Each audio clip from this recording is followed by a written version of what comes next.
പത്തരമാറ്റിലാണെങ്കിൽ നമുക്ക് കാണാനായിട്ട് സാധിക്കുന്നത് നന്ദു ആ സന്തോഷ വാർത്ത അറിയുന്നതാണ്. ആദർശും നയനയും മടങ്ങി വന്നു എന്നുള്ള വാർത്ത. അതായത് കനകയും ഗോവിന്ദനും വരുന്നത് നോക്കി നന്ദു കാത്തിരിക്കുകയായിരുന്നു.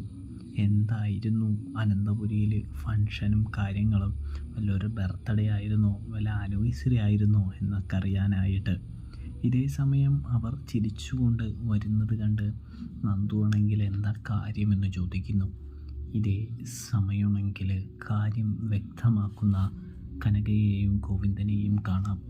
അതായത് ദിവസങ്ങൾക്ക് മുൻപ്, അതായത് ഒരു മാസത്തിന് മുമ്പ് മുത്തശ്ശൻ അനന്തപുരിയിൽ നിന്ന് ഇറക്കി വിട്ടവരെ തിരികെ വിളിച്ചിരിക്കുന്നു, വീട്ടിലേക്ക് തിരികെ കയറ്റിയിരിക്കുന്നു എന്ന് പറയുന്നു.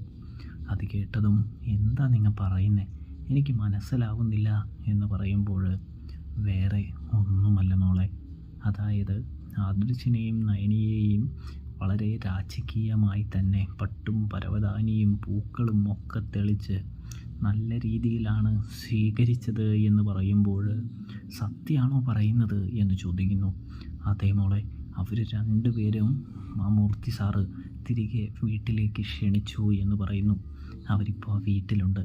കൂടാതെ അത് മാത്രമല്ല, അധികം വൈകാതെ ആദർശമോൻ വീണ്ടും MD ആവാനായിട്ട് ഒരുങ്ങുകയാണ്, പോവുകയാണ് എന്ന് പറയുന്നത് കാണാനായിട്ട് സാധിക്കും. ഇതേ സമയമാണെങ്കിൽ നന്ദുവിൻ്റെ മനസ്സ് സന്തോഷം കൊണ്ട് തുള്ളിച്ചാടുന്നൊരു കാഴ്ച കാണാനായിട്ട് സാധിക്കും. അപ്പോൾ റിവ്യൂ ഇഷ്ടപ്പെട്ടാൽ ചാനൽ മറക്കാതെ സബ്സ്ക്രൈബ് ചെയ്ത് സപ്പോർട്ട് ചെയ്യാനായിട്ട് പ്രത്യേകം ശ്രദ്ധിക്കുക.